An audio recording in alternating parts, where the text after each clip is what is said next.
Paradigm is nothing but a multitude of habits. They're programmed into your subconscious mind to control your behavior. It's got nothing to do with how smart you are.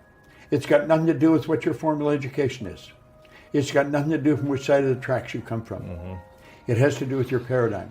The paradigm is a program in your subconscious mind. It's both genetic and environmental that's controlling your behavior. Everyone that can hear my voice knows how to do better than they're doing. And they may wonder, why don't I do it? It's because you're programmed to do what you're doing. Yeah. And until you change the program, nothing's going to change. Mm-hmm. Paradigm has to be changed.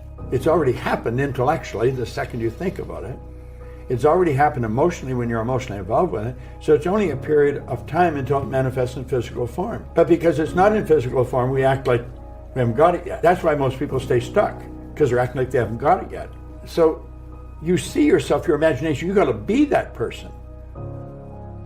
Goethe said that, great philosopher. He said, before you can do something, you first must be something. Mm-hmm. So you've got to be it intellectually. You've got to be it emotionally. It's like Solomon says, as a person thinks in their heart, the emotional mind.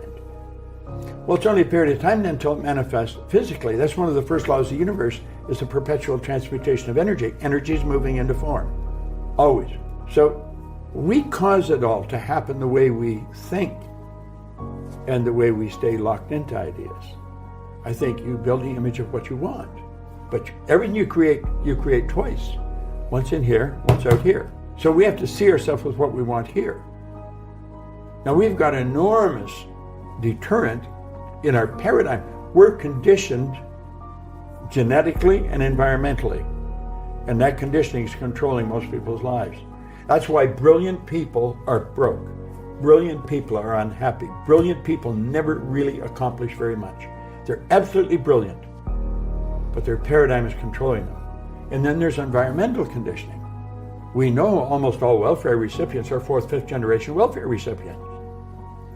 So this is passed down from generation to generation. Now, unfortunately, we're all exactly the same. We got exactly the same potential. Our spiritual DNA is perfect. But that perfection never expresses itself properly because of this paradigm. It's conditioning in our subconscious mind. You see so many brilliant people and they don't make it. We have perception, the will, reason, imagination, memory, and intuition. They're the faculties that make us separate from everything else. Like, all the other little creatures on the planet are completely at home in their environment. We're the only creature that's totally disoriented in our environment. And that's because we've been given the faculties to create our own environment. But we've never been taught how to use them. When John Kennedy asked Dr. Wernher von Braun what it would take to build a rocket that would carry a person to the moon, bring him back safely to Earth, von Braun said, he answered him in 5 words. He said, the will to do it. Many people would hear that and don't really understand what he said. The ability to hold that picture on the screen of your mind and nothing else. Because the will is what gives you the ability to concentrate. Energy flows to and through you. Through concentration, you increase the amplitude of vibration when the energy leaves you. That's how absentee healing's done, through the will. Mm-hmm. You know, a practitioner will hold the idea, and they'll have the subject relax, be very quiet. They transfer that thought right into the person's subjective mind. Because your intuition's a mental faculty that picks up vibration and translates it in your mind. It's through intuition that you get answers to your question. Like you asked a question, the opposite side of question is an answer. It's the equal and opposite side. So our answer comes with our question, but we're not tuned in to pick it up. You know, like every question is an answer. Well, the imagination, of course, it's everything. So you get these higher faculties and you get using them, and I started to learn how to use these. And I started to see that we've got so much going for us that we never hear about. School doesn't teach us. Our parents don't teach us. You go to work for a company, they don't teach you. So the odds of learning it are really slim, you know. And it's the reason there's so few people that really are successful in life. There's all kinds of material around in success. My goodness, there's more around today than there's ever been. Concentration increases amplitude of vibration. There's a power flowing to and through us all the time. It never stops. You can photograph the energy leaving the body. Well, concentration increases it, makes it more powerful. So whatever you concentrate on, you're giving more energy to. Emerson said the only thing can grow is the thing you give energy to. So as you start to learn how to utilize these higher faculties, you start to learn how to improve the quality of your life. And you start to see why you're God's highest form of creation. Intuition is a feeling that you pick up. Intuition reads feeling. Feeling is conscious awareness of vibration. So you're reading vibration. Vibration is a natural law of the universe. Like your body vibrates. Come to a rather strange fact. We tend to minimize the things we can do, the goals we can accomplish, and for some equally strange reason, we think other people can accomplish things that we cannot. If I want to be free, I gotta be. And I was watching him and I think, my God, this guy's so good. If only I could do that. I could never do that. All of a sudden, that record of Earl started to play in my head. Now right here, we come to a rather strange fact. We tend to minimize the things we can do, the goals we can accomplish. And I thought, damn, that's what Earl means. The paradigm can only be changed one of two ways. One is an emotional impact and repetition, constant spaced repetition. So you take this affirmation of thing I want to change, and you've got to keep repeating it to yourself. You've got to keep seeing it through the repetition of it. Pretty soon it becomes fixed in your mind. Then the thing you're afraid of becomes a habit. You just automatically do it. Yeah. Like there's things you do automatically today that you don't even give a thought to. Yeah. But at one time you're afraid to do it. Sure. So I think that's how you keep changing. Thought is a very powerful. Thought is the preamble to everything. You think on frequencies. Now this has to do with goals. When you set a goal, you have to flip your brain onto the frequency that the good that you desire or that you need for that goal is there. So most people don't make the decision because they don't know how to get it. You don't have to know how to get it. That's why von Braun said when Kennedy asked him how to get to the moon, the will to do it. You're going to make the decision. You don't make the decision when you've got enough money or when you've got all the resources. You make the decision.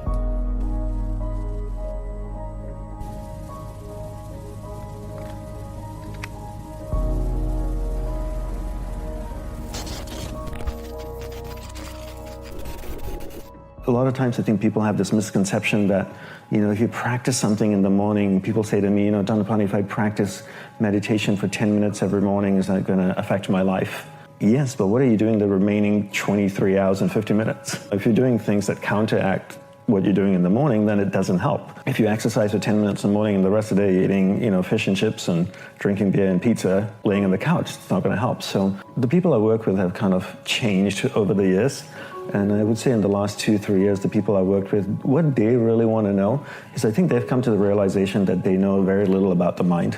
They're experts in their areas, but they know very little about the mind, and they really want to understand the mind better so that they can leverage their mind to be even better at what they do. All of them want to leverage themselves better, and they feel like they have a lack of understanding of how their mind works. So two things here, Ryan. One is wanting a quick fix to learning. I spoke yesterday in Munich to a group of entrepreneurs, and one guy asked me, is there a quick fix to having more energy in life? I'm like, there's no quick fix in life. That's the first thing you have to understand. And I think technology trains us to think they're quick fixes. So I can go on my phone. I live in New York City. Last week, I went on Amazon, ordered something at 10:30 at night, and the next morning at 8 o'clock in the morning, FedEx buzzed my door and it was there. It's crazy, right? So I can get things instantaneously through technology, and then because we're so trained to getting things as soon as we want them, that we apply that to our life. And we think that, we can change overnight, and then people out there selling hacks. There's this hack, there's that hack, how are we gonna hack this, how are we gonna hack business, how are we gonna hack the mind, how are we gonna hack the body? But it doesn't work that way. You have a child, and your child is growing slowly and learning slowly. There's no way to hack your child. Can you make your 3-year-old boy, right? You have 3-year-old boy learn... Walk faster, talk faster, learn triple integrals by tomorrow? Why don't you hack him? It doesn't work, right? And then why as adults do we think we can hack everything? It's not sustainable. And then the other thing about being a teacher is that that's another thing that's being sold out there. Besides hacking, it's like, let me certify you to be a yoga teacher. Let me certify you to be a life coach. I know you're 19 years old and you've never had any experiences in life, nor have you achieved anything that pushed you beyond the limits of your imagination. But let me certify you as a life coach after a 3-day weekend program. And I think when you go with the idea that I'm going to learn something and then take that content and teach it, you never really learn. When I went to the monastery and to learn from my guru, I went purely to be a student. First of all, I went there with the knowledge that I knew nothing. I wanted to learn from him, and then once I learned from him, my goal was to strive to implement everything as best as possible. I have zero intent to teach, right? And I feel when you take that approach, you learn the best. And some of the people that I work with purely have that approach. They have zero intention to teach. They just really want to learn. And so when you go there with that intention, then you learn really well. Like we were chatting earlier, if someone wants to learn martial arts, they want to learn the quick swirl 360 kung fu kick in the air or something. No one wants to go and do the hard work. And that's all about the quick fix. How can I get from A to B as quickly as possible? And it's not only about training the body, it's about training the mind too, right? The mind needs to adjust, and the mind is like a muscle. It needs to reshape itself to be able to take on a new way of thinking and a new way of behaving, and progressively hold that new shape. And that only comes through repetition and patience and slow, hard work of doing the same thing over and over again. And I think so many teachers out there are selling quick fixes, and because they have never been trained themselves properly, so they've got a quick fix learning to get from A to B, so then they go and teach a quick way to get from A to B. They don't understand this old traditional path of slowly learning and developing yourself over a period of time is what really creates mastery in a certain level. You get used to being comfortable. And that's the problem, right? You stay in an apartment for long enough, you stay in a city for long enough, you're comfortable, you know where to go buy your milk, your bread, your surroundings, you get comfortable, you get used to it. And, one of the biggest teachings he taught me is about awareness in the mind. You're not the mind, rather you're pure awareness traveling through different areas of the mind. And your goal is to take your awareness from your conscious mind, move it through the conscious mind, through the subconscious, into the superconscious areas of the mind, which is the most refined areas of your mind to experience deeper in the states and ultimately self-realization, God realization. But awareness travels in the mind, but when you get stuck physically in a certain place and you get used to your surroundings and your comforts, your external environment is a reflection of how your awareness is working in your mind. That means your awareness is stuck in a particular area of the mind because there's really no separation between your inner state and your outer state. And what he was teaching me is that by moving me around, making sure I never got comfortable long enough one place to stay attached, he was teaching me that to not allow my awareness to get stuck in a particular area of mind and in a particular area of the mind and stay in a rut, and that I could actually break my awareness free from a particular area of the mind, really grab hold of it and take it deep within myself and experience deeper states of mind. And right, if you go on most people's timelines, a lot of people's timeline, it's amazing. You can scroll through and it's just 1,000 posts and it's 999 pictures of themselves, selfies. And I think social media has made people extremely selfish, and all people think about is themselves. Here's what I'm doing, look at me here, look at me there. And you look at also public figures and celebrities and influencers, they constantly post pictures of themselves and their amazing life traveling all around the world. And I see and I know some of these people, and they never post pictures of their students or who's following them. It's always about them. Nobody spends time with themselves. And when I say this to people, they go like, oh, I have alone time. Every evening when I walk my dog for half an hour, that's my alone time. And you're like, no, that's walking a dog. When I'm at the gym working out, that's my alone time. I go like, no, that's being at the gym. Alone time is you sitting down in a chair at home or on the floor, cross-legged, no music, no journal, no podcast, your eyes closed, and spending time in contemplation and reflection. Not meditation, but in actual reflection and really having a conversation with yourself, the same way we're having a conversation, getting to know each other and each other's opinions and thoughts. You have a conversation with yourself, and people don't do that, right? They don't spend any time doing that, and if you don't spend any time doing that, how would you know what's important in your life, where are you struggling, and what you need to focus on next, and what you need to work on? You're so busy from the moment the alarm rings, they reach over to the side table, grab their phone, turn off the alarm, look at all their notifications, and then start stroking that phone. This is how people get pleasure in the morning, stroking their phone. And then every 10 years, someone has a quote-unquote midlife crisis when they realize that they're living a life that they've never contemplated, they've never planned, they're not connected with, right? And then that's kind of life. And then you're on your deathbed looking back saying, what did I do? Why did I value these things? And they're wondering why, and it's because they never spent the time in solitude with themselves. Do the work now so you can spend the rest of your life living a life that's in alignment with your purpose.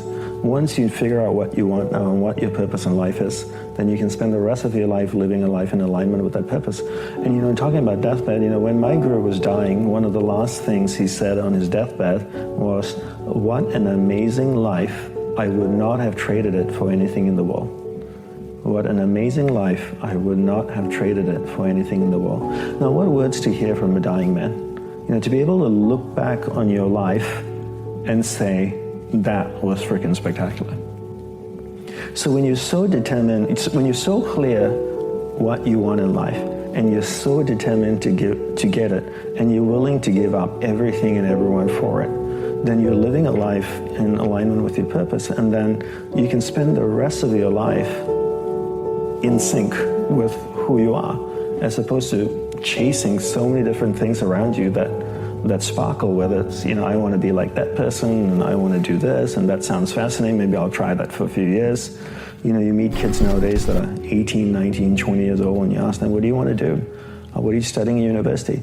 Oh, I think I'll do science and for a year, and then I might major in this, but I was also thinking I might take a year off, travel a little bit and then come back, and I'm not sure, maybe I'll do arts.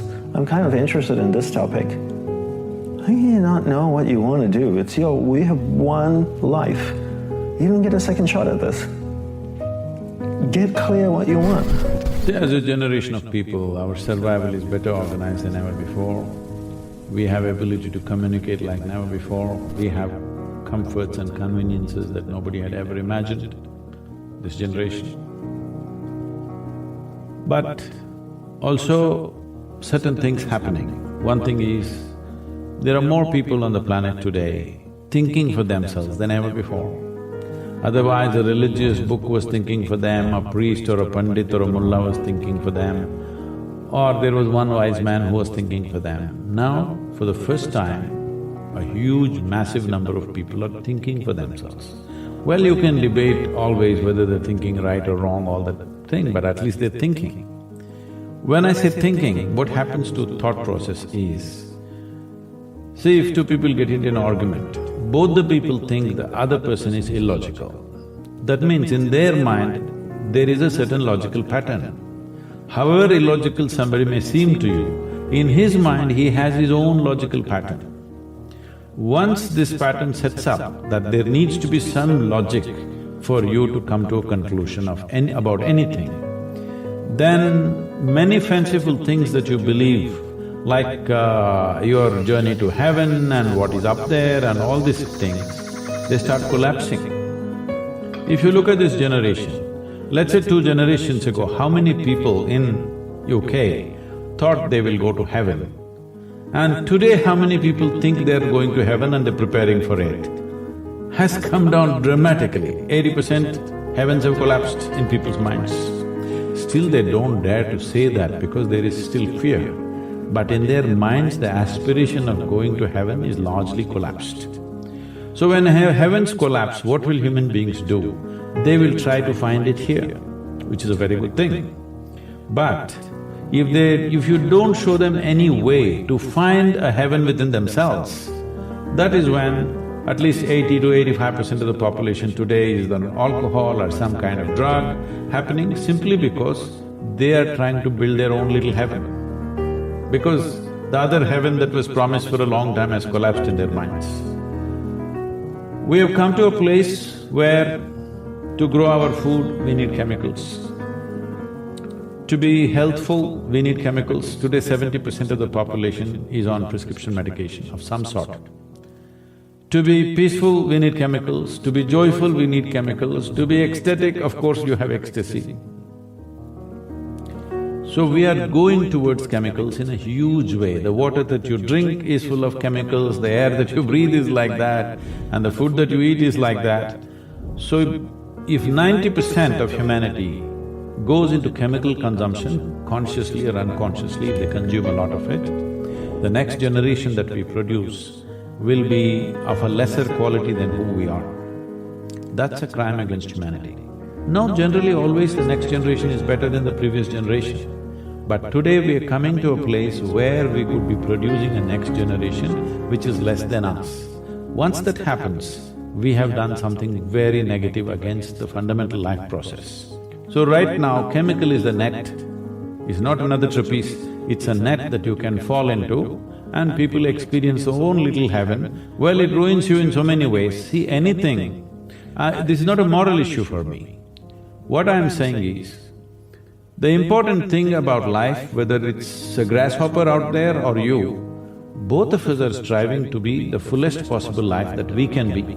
A grasshopper is trying to be a full-fledged grasshopper, a human being is trying to be a full-fledged human being.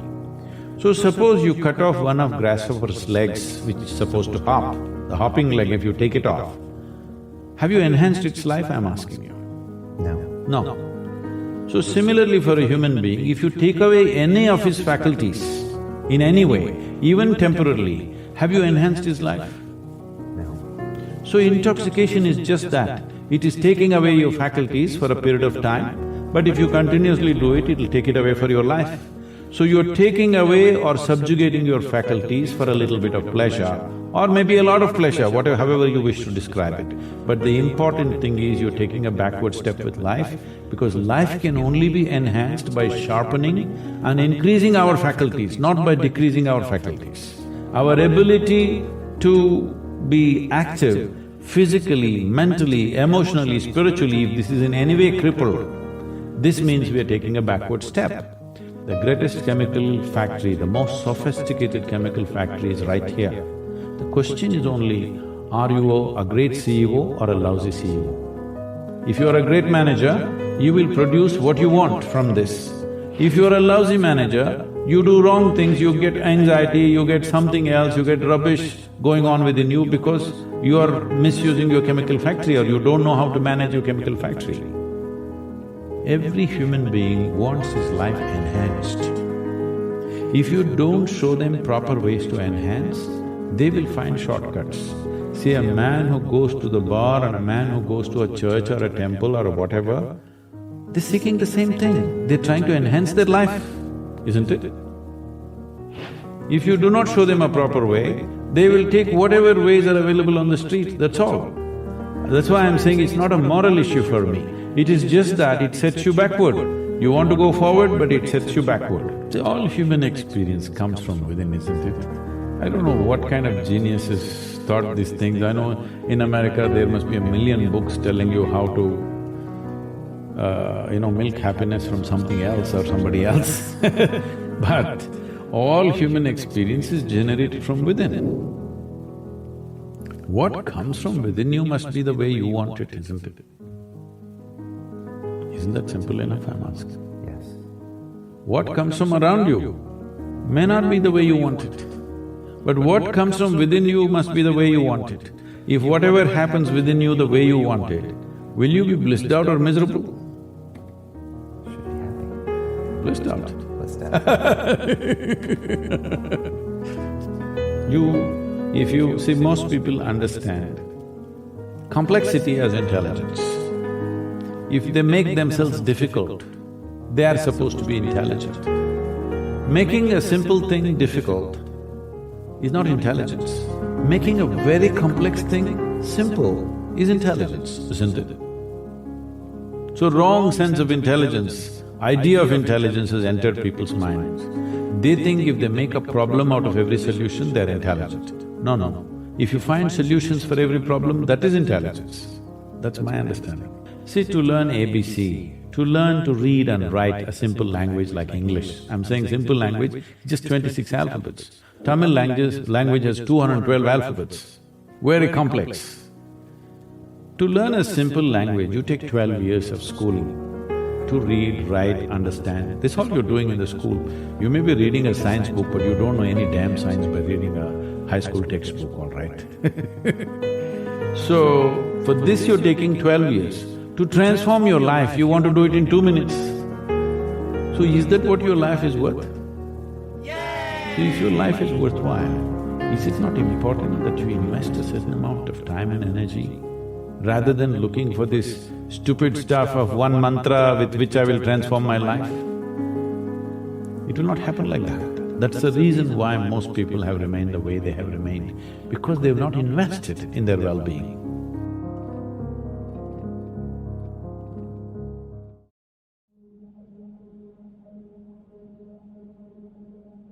The cost of your good habits is in the present, and the cost of your bad habits is in the future. Your outcomes in life are often a lagging measure of your habits. Your bank account is a lagging measure of your financial habits. Your weight is a lagging measure of your eating habits. Your knowledge is a lagging measure of your learning and reading habits. We think the thing that needs to change is the bank account or the test score or the number on the scale, but actually the thing that needs to change are the habits that precede those outcomes. That your habits reinforce a particular identity. Every action you take is kind of like a vote for the type of person you want to become. And if you can master the right actions, if you can master the right habits, then you can start to cast votes for this new identity, this desired person that you want to be. I think that's one of the reasons why small habits matter so much. They don't necessarily transform your life overnight. Doing one push-up does not transform your body, but it does cast a vote for being the type of person who doesn't miss workouts. The real goal is not to run a marathon, the goal is to become a runner. The goal is not to write a book, the goal is to become a writer. Because once you've adopted that identity, you're really not even pursuing behavior change anymore. You're just kind of acting in alignment with the type of person you already see yourself to be. If we're going to be building habits anyway, then it makes more sense to be able to understand how they work and how to structure them so that you can be the architect of your habits rather than the victim of them. A goal is focused on the outcome. A system is focused on the process. If you are a writer, your goal might be to write a best-selling book, but your system is the writing process that you follow each day and like getting your butt in the chair. It's your research.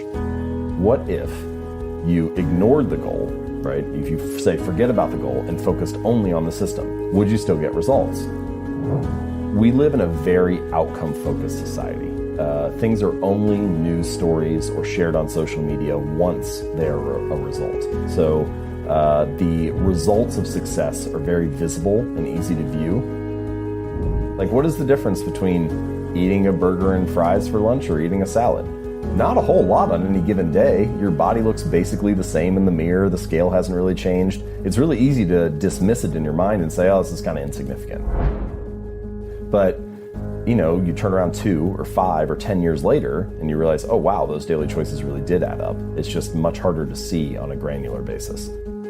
Achieving a goal only changes your life for the moment. It's actually not the thing that you're looking for. We think the results are the thing that needs to change, but it's actually the process behind the results. You don't need to lose weight, you need better eating habits, and then your weight will always be around where you want it to be. You don't need more money, you just need better financial habits, and then you'll always have enough money to manage the thing that comes up. Because if it's all about the goal, as soon as the goal is achieved, you don't have that motivating you anymore. But if instead it's about being a runner, then even once you finish the race, you still have a reason to show up again the next week. In pretty much any domain, true long-term thinking is really goalless thinking. It's much more about being that person, developing that identity, following that system, and then you just happen to realize your potential along the way. And habits are a lot like that. They're not exactly like compound interest, you know, where you kind of like hit that hockey stick portion of the curve, but they really feel like that a lot. It feels insignificant on any day, but then you turn around 10 years later and it's actually, you're surprised by where you end up. And that's a hallmark of any compounding process, that the greatest returns are delayed. Habits are like that too. They don't feel like much on any given day, but they really add up over the months and years.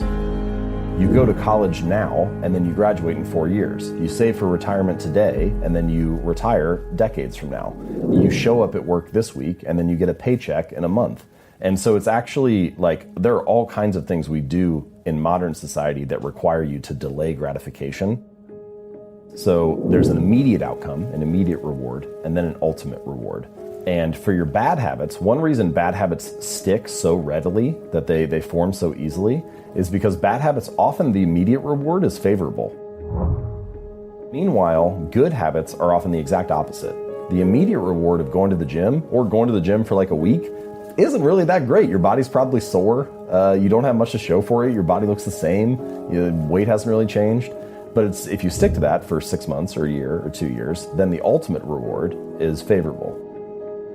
Or a lot of the challenge of building good habits and breaking bad ones is figuring out how to pull the long-term costs of your bad habits into the present moment, so you feel a little bit of that pain right now and have a reason to avoid it, and pull the long-term rewards of your good habits into the present moment so it feels good and you have a reason to kind of make it through that like valley of death in the beginning and stick with it while you're waiting for those delayed rewards to accumulate.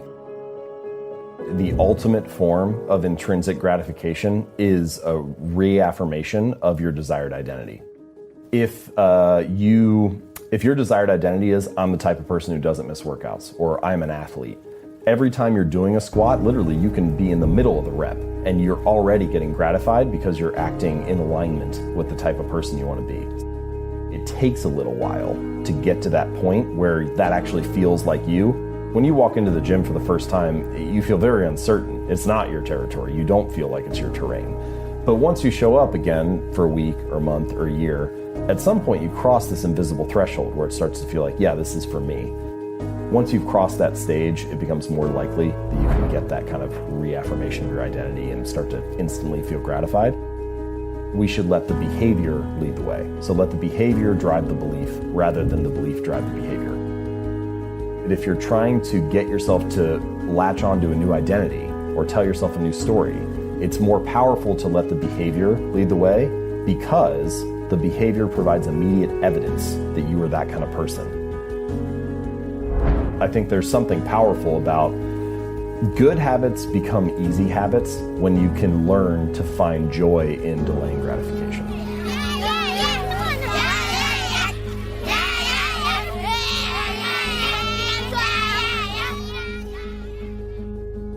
Being the most connected generation in the history of mankind has its upsides, but it also comes with real invisible problems. And we've grown up aspiring to be our idols. And that's dangerous. I mean, aspiring to achieve great things is fine, but aspiring to be our idols is dangerous. It's dangerous to want to be someone you're not. It's also not possible, but it's dangerous. And social media has glamorized the lives of a few, and we get to see their nice cars and their holidays and their wonderful lifestyle, and we want that, but we don't see the years and years of hustle, the pain, the sacrifice, the natural talent they had, the innate passion for their craft, the incredible details Steve Jobs saw the world in, or the unbelievable hardship that Richard Branson went through to get there. We don't see that. We just see the destination, and we want that. But most of us don't have and aren't willing to give what it takes to fulfill that journey, because it's not our journey, it's theirs. You're not passionate about typography or art or design, but you want to be Steve Jobs. You're not Steve Jobs, you're you. We are the generation that has confused admiration with aspiration, and we'll never find our own happiness until we accept that we can't have anyone else's life but our own. And if we realize this and focus on our own, then our life will be more than enough. You know, young men want to be Mark Zuckerberg because they admire him. But the crazy irony is we admire him because his life was unlike others. He didn't try to be like others. So if you want to be Mark Zuckerberg, it's time to stop trying to be Mark Zuckerberg, because you'll never achieve your personal greatness. Our idols did not follow in the footsteps of their heroes. There was no Bill Gates for Bill Gates to emulate. He had to carve out his own path to find his own greatness. Each of our idols have uniqueness as their power. They have the conviction to disagree, the confidence to persevere, and the braveness to go against the status quo instead of embracing it. We celebrate their individuality and their lack of conformity and the audacity of their strong beliefs that black was equal to white, or their vision for a pocket computer or a more connected. Out here, it's not only the amazing views, but the way time stretches out a little longer and how the breeze hits just right at the summit. With All Trails, you can discover nature's best with over 450,000 trails around the world. Download the free app today. World, or a driverless car, or a personal spaceship that could go to Mars. These ideas could only come from people who did not follow in the footsteps of others.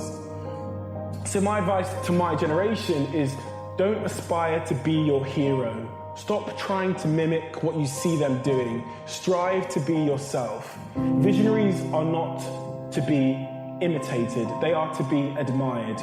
Trying to be someone else is a surefire way of becoming nobody at all.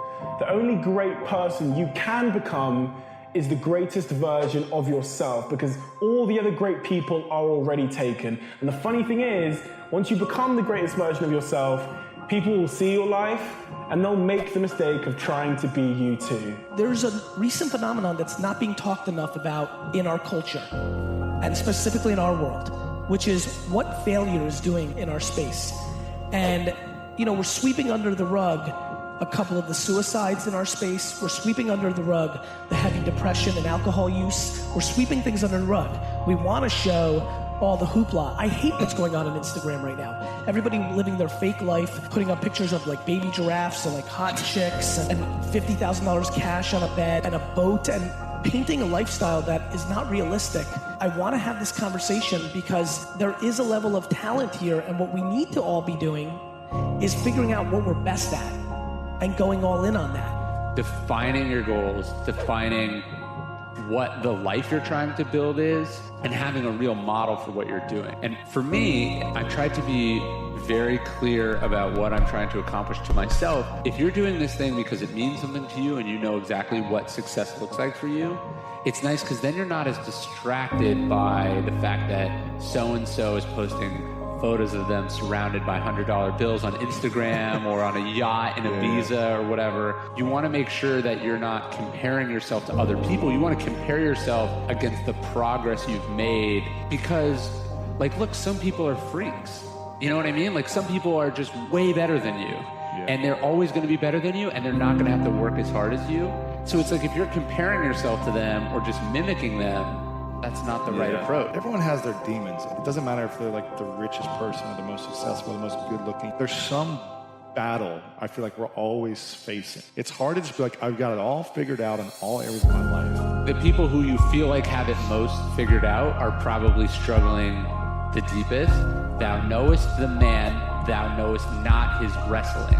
Because you don't know what each person is wrestling with inside. You don't know if that beautiful celebrity is wrestling with an eating disorder. You don't know if that guy who seems like he has a happy family is miserable and cheats on his wife. You don't know if that person who sold millions of albums feels like a failure because their parents never told them they loved them. You don't know what people are struggling with, and it's you can't compare yourself to them because you don't know what it costs them. The world is indifferent to you and I, right? The world is not only indifferent to our personal goals, the world doesn't even care about the human race, right? We could all be wiped out by a volcano tomorrow, right? So it's that we are a very small piece of a complex universe, and the result is that things don't go the way we want them to go. So I think those are the external obstacles. Then we put on top of that struggles with addiction, or struggles with self-worth, or